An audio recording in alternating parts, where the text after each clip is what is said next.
ഇതാ ഇപ്പോൾ കിട്ടിയ പുതിയൊരു വാർത്ത. ഈ വീഡിയോ അല്പം മുമ്പ് മുതൽ സോഷ്യൽ മീഡിയയിൽ വൈറലാകാൻ തുടങ്ങിയതാണ്. പ്രതാപ് വർമ്മയുടെ സ്വന്തം വീടിനകത്ത് നടന്ന ഒരു സംഭവമാണ് ഇപ്പോൾ വീഡിയോയായി സോഷ്യൽ മീഡിയയിൽ പ്രചരിക്കുന്നത്. അച്ഛൻ എനിക്ക് വേണ്ടി എല്ലാം ചെയ്യുന്നതാ, അല്ലാതെ ഞാനത്ര സംഭവമൊന്നും അല്ല. ഹോ, ഭാഗ്യം, ആശ്വാസായി. ഏതായാലും ഇവളല്ല. ഇവളാണെങ്കിൽ നാളെ എൻ്റെ തല റോഡിൽ കിടന്നേനെ. എന്താ ദീപു ഇങ്ങനെ സൂക്ഷിച്ചു നോക്കുന്നേ? ഹോ, ഒന്നുമില്ലേ. എന്തായാലും ഇവളെ സൂക്ഷിക്കണം.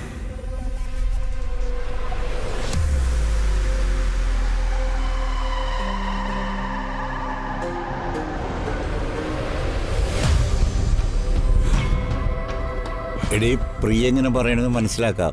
അവൾക്ക് വിവരമില്ല. പക്ഷെ നീ എന്താ രാധമ്മ ഇങ്ങനെ പെരുമാറണേ? അനുഭവമല്ലേ വേണുവേട്ടാ നമ്മളെ ഓരോന്ന് പഠിപ്പിക്കുന്നേ.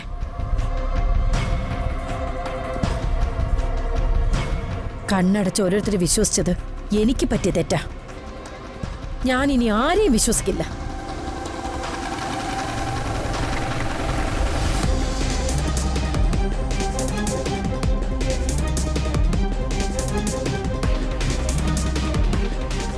പോലീസുകാർ വരെ പറഞ്ഞില്ലേ ഇത് ചതിയാന്ന്. അപ്പൊ സംശയം വേണ്ട. അച്ഛനും മകളും ഒരുമിച്ച് നടക്കുന്ന കാണുമ്പോ ഇവിടെ പലർക്കും പറ്റില്ല. നീ എന്താടി പറഞ്ഞേ? ഞാൻ നിങ്ങളോടൊന്നും പറഞ്ഞില്ലല്ലോ. ഇനി നിങ്ങൾ തമ്മിൽ ഇതിന്റെ പേരിൽ വഴക്കൂടല്ലേ? വരട്ടെ, വരുന്നത് പോലെ കാണാം. അതിന് ഇവനും മോളും തമ്മിലുള്ള വിവാഹമോചനം നടന്നിട്ടില്ലല്ലോ. എന്തിനു വിവാഹമോചനം നടക്കണം? വിവാഹമോചനത്തെക്കാൾ ഭയങ്കരമായതല്ലേ അന്ന് അവിടെ സംഭവിച്ചത്.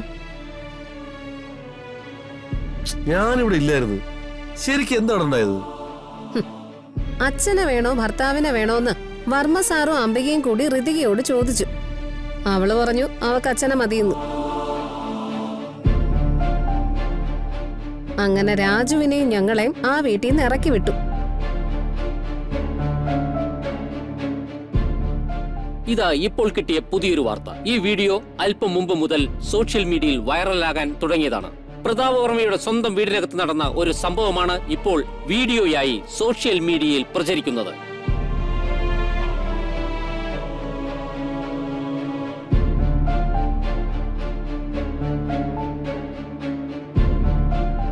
മുൻ മന്ത്രി പ്രതാപ് വർമ്മയുടെ വീട്ടിൽ നടന്ന കോലാഹലങ്ങൾ.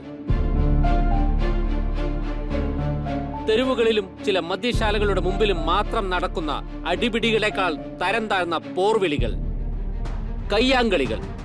ഇദ്ദേഹം മുൻ വിദ്യാഭ്യാസ മന്ത്രിയായിരുന്നെന്ന് ഓർക്കണം. എന്നിട്ടാണ് ഇത്രയും തരം താഴ്ന്ന സംഭവങ്ങൾ അദ്ദേഹത്തിന്റെ വീട്ടിൽ അരങ്ങേറുന്നത്.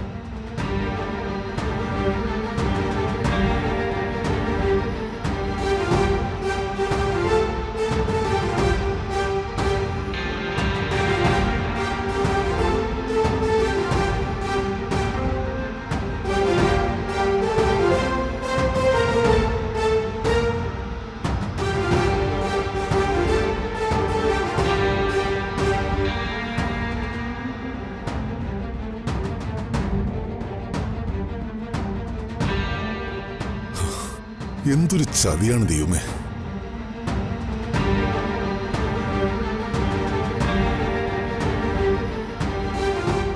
ഈ വീഡിയോ പുറത്തുവിട്ടത് ആരാണെന്നറിയില്ല. സൈബർ പോലീസ് അതിന്റെ അന്വേഷണം തുടങ്ങിക്കഴിഞ്ഞു.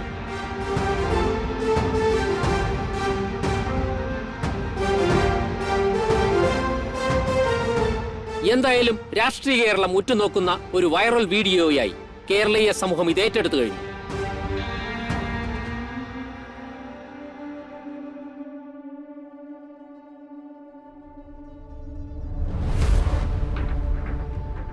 ഈ വീഡിയോ ഇതിനകത്തുനിന്ന് തന്നെ ലീക്കായതാ. അന്വേഷണം ഇവിടുന്ന് തന്നെ തുടങ്ങണം. രാജുവിന്റെ വീട്ടുകാരെ വീഡിയോ എടുത്തിട്ടില്ലെന്ന് ആര് കണ്ടു?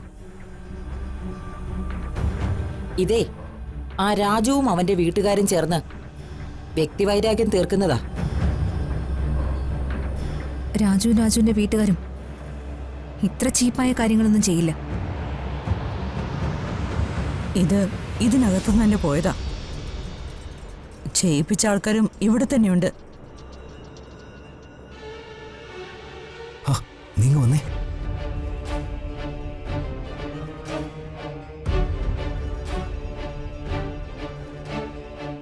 ഇത് ആ അമ്പി ഒപ്പിച്ച പണി തന്നെയാ, അല്ലാതെ വേറെ ആരുമില്ല.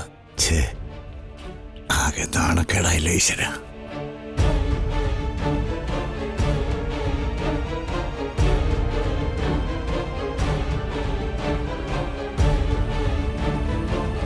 നീ ആ വീഡിയോ കണ്ടില്ലേ? എന്തൊക്കെ ഇവിടെ നടക്കുന്നത്? ഒരു പിടിയും കിട്ടുന്നില്ല. ഇത് ഈ വീട്ടില് അമ്മയുടെ ബർത്ത്ഡേ ഫംഗ്ഷനോട് ചേർന്ന് നടന്ന സംഭവമാണ്. ഇത് എങ്ങനെയാ ലീക്കായത്? എനിക്കറിയില്ല ദീപു. നിനക്കറിയില്ലേ? ഇല്ല. ശ്ശേ, ഇതിപ്പോ വൈറലായല്ലോ. നന്ദുവാണ് ഇതിന്റെ പിന്നിലെങ്കിൽ ഒരു കൺഗ്രാൻസ് പറയാൻ വേണ്ടിയായിരുന്നു. അല്ല, നന്ദുവിന് ഇതിൽ എന്തെങ്കിലും കൈയുണ്ടോ? ഇതെന്താ ദീപു ഇങ്ങനെയൊക്കെ പറയുന്നേ? ഞാൻ ദീപുവിനോട് നോണ പറയുവോ? എനിക്കിവിടെ അത്രയ്ക്ക് അങ്ങ് വിശ്വാസം തോന്നുന്നില്ല.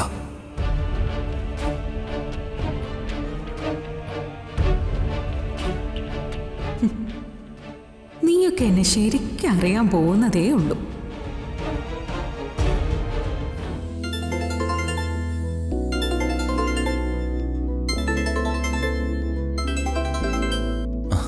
Hello sir. ആ രാജുവിന് എന്താ ബോംബെയിലേക്ക് വരാൻ പറ്റുന്നത്? അത് നാളെ വീട് കച്ചവടമായേക്കും സാറേ. ഞാനൊരു 20-ാം തീയതിക്ക്. ആ, ഓക്കെ. 15 ഡേയ്സ് ട്രെയിനിങ് ഉണ്ടാവും. ട്രെയിനിങ് കഴിഞ്ഞാൽ പിന്നെ കേരളത്തിലേക്ക് പോകാനുള്ള സമയം ഉണ്ടാവില്ല കേട്ടോ. ഓ, ഓക്കെ സാർ. UAE-യിലേക്കോ ഒമാനിലേക്കോ എങ്ങോട്ടാണെന്ന് ഞാൻ പിന്നെ പറയാം.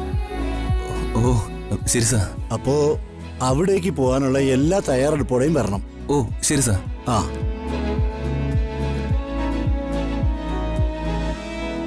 എന്താ രാജു? വിശ്വനാഥൻ സാർ വിളിച്ചതാ, മുംബൈക്ക് ചെല്ലാൻ പറഞ്ഞു. നിന്റെ അമ്മയെ ഇങ്ങോട്ട് വിളിക്കടി. അമ്മേ, അമ്മേ, എന്താടി രാത്രി കിടന്ന് ഇങ്ങനെ വിളിച്ചു പോകുന്നേ? എടി, ഇവിടെ ഒരു സന്തോഷകാര്യം പറയാൻ വിളിച്ചതാ. എടി, ഇവന് ബോംബെന്ന് വിളി വന്നു, സാറ് ചെല്ലാൻ പറഞ്ഞു. എന്നെ പുന്നക്കീഴിലമ്മേ. മോനെ, എന്നാ പോണ്ടേ? ഈ വരുന്ന 20-ാം തീയതി. അയ്യോ, ഇനി 2-3 ദിവസമല്ലേ ഉള്ളൂ. അതെ സാർ. അതിനിടയില് കാര്യങ്ങളെല്ലാം സെറ്റാക്കണം. ശരിയാവൂടാ. നമ്മുടെ പ്രാർത്ഥന ദൈവം കേൾക്കും.